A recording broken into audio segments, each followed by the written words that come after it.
With Brock Purdy likely out this weekend, the New Orleans Saints have a chance to surprise on Sunday. With Brock Purdy likely out this weekend, Kyle Shanahan finally gets to call plays for Mac Jones as he always wanted.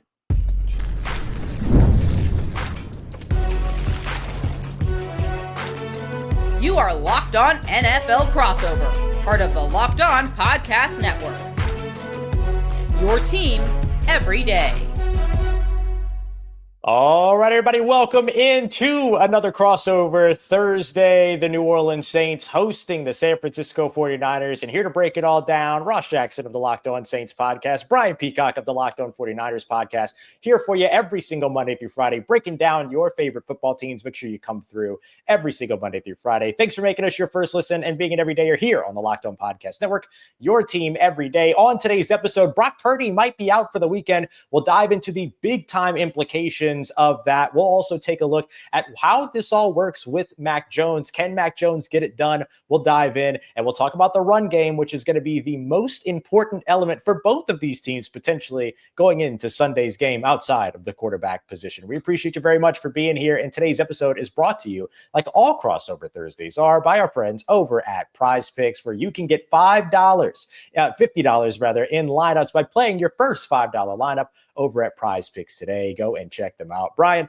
lots of big things going on here, but the number one story for both of these teams has to be all around Brock Purdy. Fill us in. What are we expecting when it comes to Brock Purdy and the 49ers? And what does it mean for San Francisco? At first, I just got to say, it's a pleasure to talk to you, Ross, but it's also a pleasure to cover the San Francisco 49ers because it's always just insanity. There's always something crazy going on. They're either drafting top three, they're taking quarterbacks, there's quarterback controversies, or they're going and losing Super Bowls. And they've done just about everything you could possibly do as an NFL franchise over the course of the last half dozen years, except for hoist the Lombardi. So we'll see if the 49ers can get there this year. But when it comes to Brock Purdy, the latest from Kyle Shanahan is that it's highly unlikely that he's going to play. And potentially Brock Purdy might not play for multiple weeks with a shoulder injury. He's got a toe injury as well. Kyle Shanahan thinks he pointed the play where Brock Purdy got hurt, but it's on shot right now for this week, and it's potentially multiple weeks that we might have a chance to see Mac Jones and not Brock Purdy starting for the San Francisco 49ers. Yeah, and I imagine, Brian, that's compounded big time because Brandon Ayuk, of course, still working his way back overall at the wide receiver spot. George Kittle still are on injured reserve now with the hamstring injury. Juwan Jennings also dealing with some things. So where does the 49ers kind of go here? And who are some of the players that the New Orleans Saints fans need to know that might be stepping in around Mac Jones? You feel really good right now if you drafted Christian McCaffrey or Ricky Pearsall in your fantasy leagues. I was one of those that drafted Christian McCaffrey 1.1 last year. Did not work out great for me. Christian McCaffrey says that it was blown out of proportion with his calf, which you could see why people would blow that out of proportion. But it's going to be a lot of Christian McCaffrey as it was last week. He got 31 touches last week, 22 carries, 9 receptions. He's on pace for 517 touches. It's unsustainable, but for right now, Kyle Shanahan's trying to win some football games, and that's his best weapon on the offensive side of the ball. If you extrapolate out the last few games going into the end of last year when Ricky Pearsall really started to break out for the 49ers, he's on a 17-game pace of over 100 catches, 1,800 receiving yards, and 11 touchdowns. So that's the guy right now in the passing game for the 49ers, especially with no George Kittle out there. So expect a heavy dose of the run game, a heavy dose of Christian McCaffrey, and when Mac Jones or Brock Purdy, if there's a chance he plays, drop back, they're going to be looking for number one, Ricky Pearsall quite often. Yeah. A lot of Saints fans really liked Ricky Pearsall coming out of the draft. Really skilled guy, great route runner, just an awesome, gritty player out there. And look, the Saints passing defense had a pretty good day up against the Arizona Cardinals, but did give up some explosive moments, and in particular also gave up over 140 rushing yards. So you have to imagine that Christian McCaffrey and Kyle Shanahan are looking at this Saints defense kind of licking their chops a little bit. They're excited, I imagine. that's the game right there. And we could probably end the podcast, because if the 49ers are able to run the ball like they want to, and they are going to want to, like that's the path for the 49ers, and there's other matchups that we're going to get into, but that's a huge one. And it always is, Kyle Shanahan wants to run the football. It's not going to be a surprise to the Saints. They're like, oh man, they're really trying to run the ball today and play balanced football. Like that's what Kyle Shanahan wants to do. He wants to have his entire playbook at his disposal all the time. And he'll lean into the run if he has to, and if he can. And so that's going to be job number one for the Saints defense is stopping the run, clearly. And real quick note on George Kittle and the injury, and it kind of brings it into perspective, because we already knew the ACL injury was the major injury coming into the year, was Brandon Ayuk's ACL, and that he'd be out for probably at least 6 weeks or so. Well, now after getting put on IR through week 5 for George Kittle, he might have played one extra quarter of football year than Brandon Ayuk. So to put that into perspective, right? Like they're going to miss just as much George Kittle just from one hamstring injury potentially as Brandon Ayuk this season if he does come back, and they both come back together in week 6, which will be welcomed at that point. We'll see where the 49ers are then. They got to get through New Orleans and the Saints first, which is never an easy place to play. What's kind of the confidence meter in Mac Jones to step in and do this? Because we've seen guys like Sam Darnold, for instance, come out of the other side of the San Francisco 49ers, a much better quarterback. What's the chance here for Mac Jones to be able to do the same? Yeah, I think that's why Mac Jones is here. He wants that Kyle Shanahan car wash, right? He wants to come out clean on the other side, and for teams to treat him like a starter, because I don't think teams were really treating him like a starter going into this offseason. Yeah. So that's a great place for him to be a backup. And now he gets an opportunity to prove that he's still a starter. I think it's a great scheme for him. He probably doesn't have all the weapons he hoped he would have had at his disposal with Kittle and potentially Brandon Ayuk, although he already knew the Brandon Ayuk injury was happening. But Juwan Jennings, MRIs were good. So Juwan Jennings is going to probably be out there. Don't know 100% yet, but he'll probably be out there with, Kendrick Bourne, who was just signed by the 49ers as well, who Mac Jones has thrown the ball to at least before in his NFL career too. So might have a little rapport there for Mac Jones, but expectations aren't super high. I tend to think he's going to be okay. And, whether it's Mac Jones or Jimmy Garoppolo or Brock Purdy or Sam Darnold, right? Kyle Shanahan is a really good offensive mind, and he's able to elevate his quarterbacks. And if you can throw with some anticipation and get the ball out in timing, you're going to be okay. And look, Mac has a better arm than Brock Purdy. Now, is he as much of a playmaker? Is he going to have that, that cool factor that Brock Purdy has under pressure, where it seems like nothing ever phases the guy, and the guts that Brock Purdy plays with? Does Mac Jones have that? I don't know. So we'll see if Carl Granderson and company can get after him, if that really wreaks havoc. But right now, I think I'm optimistic that he'll be all right. I don't know if he'll be great, but he'll be all right. Can Mac Jones actually do this, right? Like, what's the opportunity here for him, and what's the matchups that are, or what are the matchups that are going to end up telling the story of this game? We'll dive into all that next as we continue on with this crossover Thursday edition of Locked On 49ers and Locked On Saints, part of Locked On Podcast Network, your team every day. Today's episode of Locked On Saints and Locked On 49ers is brought to you by friends over at Mazda. Mazda creates cars for those who do more than simply move. They go beyond safety. They go beyond all of the things that you're used to seeing when it comes to your typical vehicle, and they look for opportunities to dive in even deeper. Give you a couple of examples here. Mazda delivers confidence with every ride with more IIHS Top Safety Pick Plus awards than anyone else as of August 2025. And of course, with all-wheel drive standard across every crossover SUV, you can drive with the confidence of knowing that it's almost any season that you're covered and you're safe. So head over to Mazda now to go and check them out. Just like the players that we cover, they sweat every detail, because when you make every move count, impossible becomes irrelevant. Mazda, move and be moved. Today's episode also brought to you by friends over at 5 Hour Energy. You're going to be able to turn everything up with 5 Hour Energy Transfusion on the golf course. This grape, ginger, and lime flavored shot brings the iconic flavors of your favorite golf drinks from your favorite golf course, and a non-alcoholic boost to get you going all throughout, help you turn that strong front nine into a strong back nine as well. Golf is all about good times with good people and good flavors. The grape ginger and lime flavor that you love with the 5-hour energy transfusion gives you the best parts of the clubhouse go to without leaving the course or chasing down that beverage cart. Now you can amp up the fun with even more. Just buy, snap, and enter for a chance to win your dream golf trip or for 2 to any golf tournament in the USA. Tee up that trip. Head over to 5thewin.com for full rules and entry. No purchase necessary. Excludes Masters tournament. Ends October 31st, 2025. All right, we're continuing on with our crossover Thursday here, Locked On 49ers and Locked On Saints. And we're taking a look at the biggest matchups that can change the way that this game goes. Brian, why don't you start us off here? What's one of the big matchups that you're watching for the 49ers offense up against the Saints defense? Well, the big one is the run game we talked about earlier. But beyond that, I think I'm fascinated by maybe some insider knowledge that was gained by the new Saints defensive coordinator in Brandon Staley. Yeah. From his time as his assistant head coach, because Kyle didn't get to learn what Staley's defense was because Staley wasn't defensive coordinator. He was just hanging out, getting intel on Kyle Shanahan and how he runs his offense.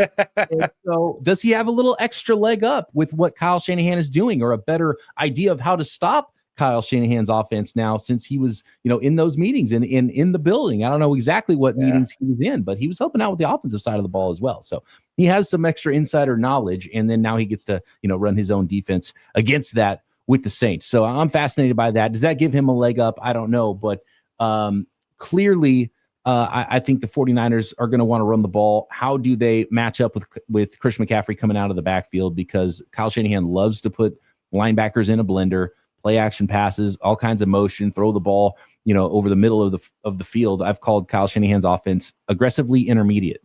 And people always want to call Kyle Shanahan quarterbacks, whether it's Jimmy G or Brock Purdy, they want to call them check down merchants, check down Charlies. They don't check the ball down in this offense. They're aggressively intermediate. They want tight window throws, and they'll throw without anticipation. They'll throw it by your ear as a linebacker. And you can also get turnovers that way as well. So who wins the middle of the football field might be the ones who win this football game. And I'm really fascinated to see if maybe Brandon Staley learned something over the course of his time with Kyle Shanahan. Yeah, absolutely, man. That is a big one. We actually asked Kellen Moore on Wednesday's press conference if he talked to Brandon Staley at all about what it is that Kyle Shanahan did in his time with the 49ers. And he kind of played it coy and everything like that. But it's come up over the course of the week. Like, hey, man, what'd you see? What are they doing? They're a bunch of lying liars, man. every darn one of them. Yeah. Kyle Shanahan not wanting to talk about the injuries and let you know exactly what's going on. And of course, we're not going to tell you that, they got a lot of goodies, and we'll see. But it's, you already know what's coming, right? You know what's coming. Can you stop it? Yeah. It might be some big boy football up front. Yeah, absolutely. The next thing for me, sticking with the Saints defense and the 49ers offense, keeping it in that realm, is, to me, the Saints pass rushers.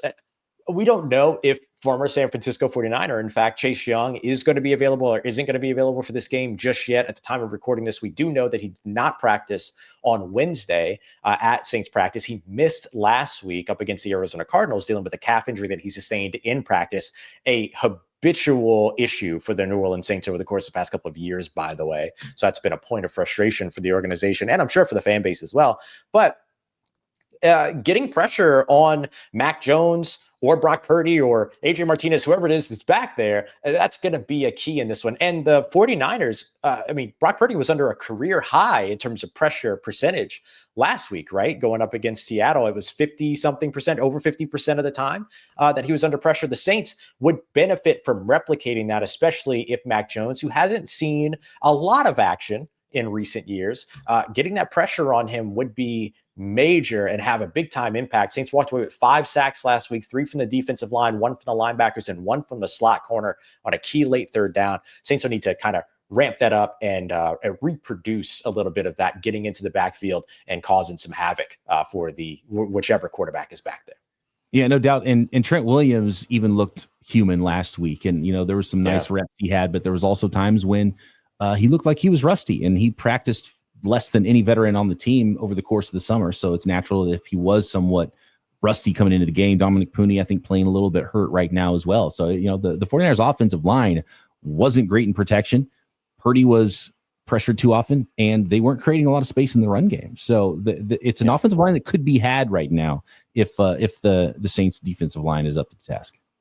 Yeah, Saints kind of running into them at the quote unquote right time. I'm using the heavy air quotes because we don't want to say that about people's injuries and things like that. But the early season, adjustments and stuff like that are happening for some of these players Trent Williams is one of the best. He's going to be great. But at the early point in the season, this is the right time to kind of catch him if he hasn't been practicing all too much. What are you looking at if we reverse the field and we're talking about that San Francisco defense up against the Saints offense? Well, really the only thing that was working for the Seattle Seahawks against the 49ers was throwing to Jackson Smith and Jigba. And he kind of moved around and played a lot in the slot, a lot outside. Cooper Kupp got into the action a little bit, but the guy who was targeted the most on the 49ers defense, as you can expect, is a rookie starter in the nickel, late third-round pick, nickel cornerback, Upton Stout. And he had the lowest PFF grade on the team, which is not surprising because of how often he was targeted. He had a big penalty as well near the end zone, and kept a drive alive for the Seattle Seahawks. So I expect that, that it's one of the lowest hanging fruits that when you're in the NFL, okay, we got a rookie in the slot, let's go target him. So, Rashid Shaheed, I would imagine, would be someone who is a big part of the game plan anyway for the New Orleans Saints, and target him short, catch and run stuff, deep, try to really take advantage of a young defensive back on the 49ers roster. They're also starting a safety behind him in Marquez Siegel. So, how the rookies hold up is really a big factor for the San Francisco 49ers with the three rookie defensive linemen that play a big part in the rotation as well. Yeah, that was a big time matchup that I was looking at as well. The Saints, they'll rotate a couple different guys in the slot, but Rashid Shaheed and Brandon Cooks, the wily veteran, are going to be the guys that are going to kind of get those reps every now and then. But if I'm the Saints, I'm trying to get Chris Olave into the slot as well, knowing that he can play there, take advantage of a little bit of that matchup and everything. So I think you're going to see that quite a bit. The Saints lived in 11 personnel last week, 3 wide receiver sets, way more than they did last year. I think they were at over 70%, and they played only a third of their offense out of 11 personnel last year. Hello, Clint Kubiak over in Seattle. And so it was a lot of that kind of, using the slot receiver and everything Sunday up against Arizona. So I can certainly see that being a big part of what they look to do against San Francisco as well. It's a great note there, Ross, because maybe Clint Kubiak is just not a good offensive coordinator, which is why the Niners were able to sneak out of Seattle with a win last week. Yeah, he opened up the season so great here. Those first 2 games, everyone was the talk of the town, the belle of the ball, and then all of a sudden, 7-game losing streak. And so, throw it out. You think you know what's going on in the league? Throw out that first couple of weeks of the season. You just don't know. 100%. Big thing I'm going to be looking for on the offensive side is pretty obvious on my side too, Brian, and that is Alvin Kamara. So much like you're looking at Christian McCaffrey in the run game for San Francisco, I'm looking at Alvin Kamara in the run game for New Orleans. Take a little bit of that pressure off of a young second-year quarterback in Spencer Rattler, who's only seeing his second start of the season, 8th start of his career. So I think that becomes a big part of it is Alvin Kamara up against guys like Fred Warner in the passing game, and how those two could potentially get matched up and what that looks like, as well as, of course, the offensive line paving the way to go out there and get some rushing yards. But something to be noted for 49ers fans, the Saints will have a backup left guard and potentially a backup right tackle in as well, with Trevor Penning, who got moved into guard this year, and Taliesin Fuanga, who moved from left tackle to right tackle this offseason, with both those guys right now banged up. Neither of them practice on a Wednesday. We'll see how the rest of the week progresses for them, but something to watch. Nick Bosa, it's time to feast, right? I do like the matchup with the Robert Saleh is a linebacker whisperer. It's awesome to see D Winters take that big step in year 3 for him. So really fast, athletic linebackers in the middle. It's going to be a good test for them with Alvin Kamara coming out of the backfield. Big time. All right, next we're going to be taking a look at what each team needs to do to win. We think that the formula is simple for each of these teams, but let's break it all down. We got that coming up for you next as we continue off this crossover Thursday. Locked on 49ers, Locked on Saints, here as part of the Locked On Podcast Network, your team every day. Today's episode brought to you by our friends over at FanDuel, America's #1 sports book. The NFL season is here, and they're making sure that you are ready for kickoff with a can't-miss offer. Right now, new customers can bet just $5, and if your first bet wins, you'll get $300 in bonus bets to use across the app. Here's the way that I like to do this. Take a look at the biggest spreads in week 2 and then bet the money line on the favorite. Right now, the Baltimore Ravens 11.5-point favorites up against the Cleveland Browns. Playing at home in Baltimore, excellent opportunity to put your first $5 down on a heavy favorite. If they win, then you end up getting $300 in bonus bets, betting the heaviest favorite in the league. A pretty good way to go. Then you can take that $300 in bonus bets, use it on same game parlays, other spreads, lines, props, everything else that you have available all across that fantastic FanDuel app. So are you ready to play? If so, download the FanDuel app by visiting FanDuel.com to get started. That's FanDuel.com to place your first $5 bet.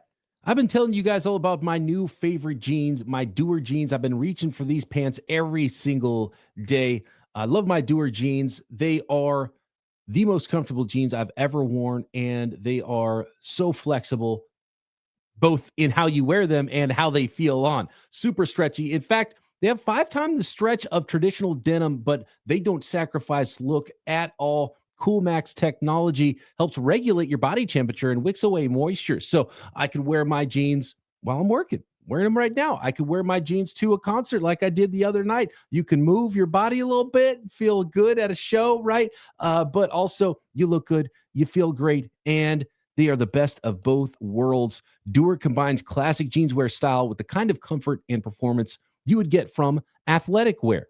And there's a reason why they call them the world's most comfortable pants, but don't take our word for it. Go try and pair yourself. Doer just opened a brand new store right here in San Francisco, Hayes Valley, so you can feel the difference firsthand. Go check them out at 567 Hayes Street.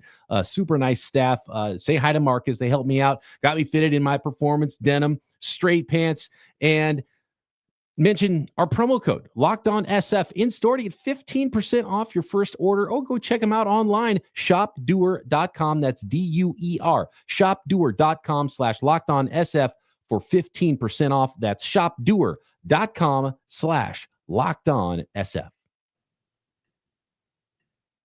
All right, everybody, we're wrapping up this crossover Thursday edition. Brian Peacock from Locked On 49ers, Ross Jackson, Locked On Saints. Brian, finish this sentence for us. The San Francisco 49ers win if... I've got a two-parter. The first part of it is if they're able to run the football. If they are able to create space, that's going to be the plan. They're probably not going to try to go out there and air it out and win the game that way. And, you know, if you can run the ball, Christian McCaffrey, that's the first plan. After that, Mac Jones, don't throw it to the wrong team, right? I think that's the big one for me is Mac Jones turnovers. That's a quick way to lose this game. You know, he's got about an equal touchdown to interception ratio of the last 3 years of his career, which is not great. And even threw an interception in the second preseason game too, before he actually got a little bit nicked up. So don't turn the ball over and run the ball on offense. It's going to be one of those games, grind it out, keep it close, which is why I kind of like the Saints with the points, even though I like the 49ers to still win this game. Yeah. Saints right now, 5.5-point underdogs at home, or 4.5, 5.5. I think it was 4.5 this morning when I recorded Peacock and Williamson. So I think 4.5, but it might grow. And if you get a bigger number than 4.5, you might as well take it because it could be that type of a game. Yep, absolutely. I think this is going to be one of those kind of like knockdown, drag out, type of, it's all about the trenches, run game, defense kind of games. And I love those games. That's classic 49ers football right there, which I absolutely love. Let me ask you a quick question about Mac Jones. He was on, you mentioned him getting nicked up in that preseason game. He was on the injury report with a knee injury, but practiced in full. What should Saints fans know about that? I don't think there's anything there with that. I know he couldn't play in the last preseason game, and so they brought in a couple of guys and then cut him all. So, he was fine to be the full 100% backup for the 49ers, and I think he's okay.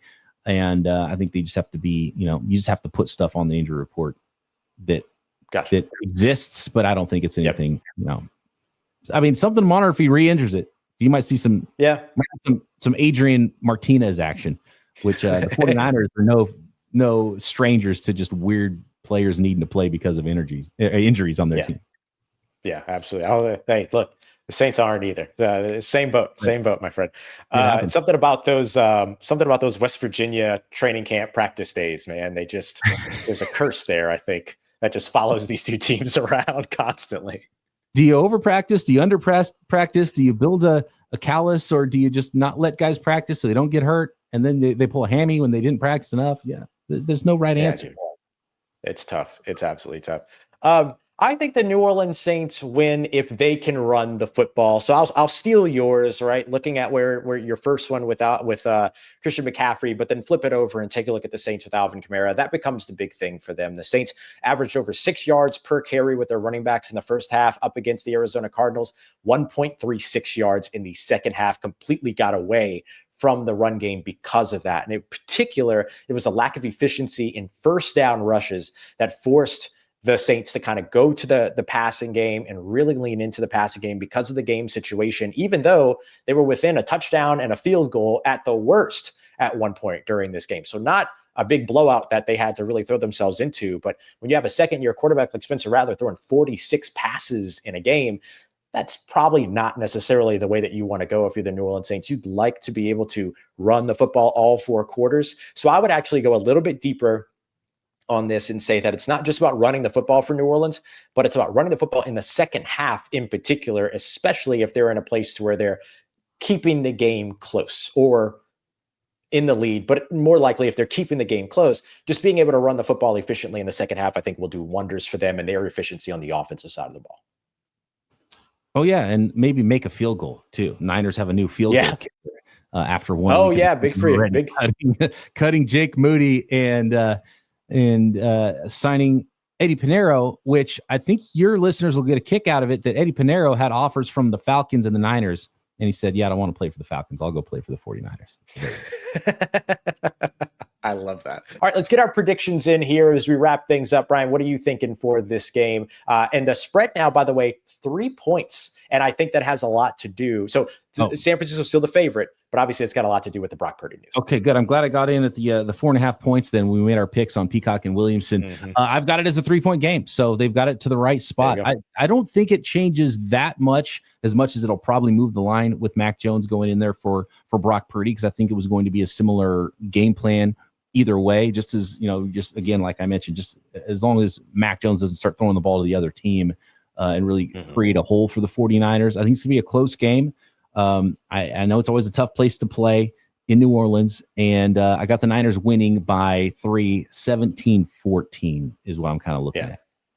Yeah, mine's really close to that as well. I've got the Niners winning this game 19-16, and so a 3-point win as well. And that could be a last-second situation, or it could be the Saints coming up short, trying to close a gap like last week. But in any case, I've got New Orleans dropping this one by 3 as well. But this is a major opportunity for them to at least impress by hanging in there and competing, regardless of who's at quarterback. You're going up against Kyle Shanahan and Robert Saleh. That's a really, really good pair of coaches. If you can hang in there with that, I think that says a lot about where this team is, and it says a lot about guys like Kellen Moore and Brandon Staley too.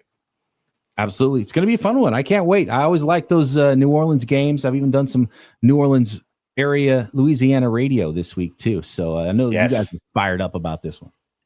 Yeah, everybody's looking forward to where this goes. And of course, everybody should be looking forward to the next episodes of Locked On 49ers and Locked On Saints as we dive in even deeper on this matchup. So make sure you come back for the Friday episodes for both of these shows. Listen to each show too, if you're on the other side of it, to kind of get an idea of what each team is looking to do. Really good stuff for you here across the Locked On Podcast Network. There's not a lot better out there, I'll be fully honest with you, than Brian Peacock and Eric Crocker over at Locked On 49ers. Phenomenal show. Make sure you go and check our guys out. Brian, thank you so much, man. This was a blast, and I look forward to doing this again in the NFC Championship game. No, I'm just kidding. We'll see you next year, man.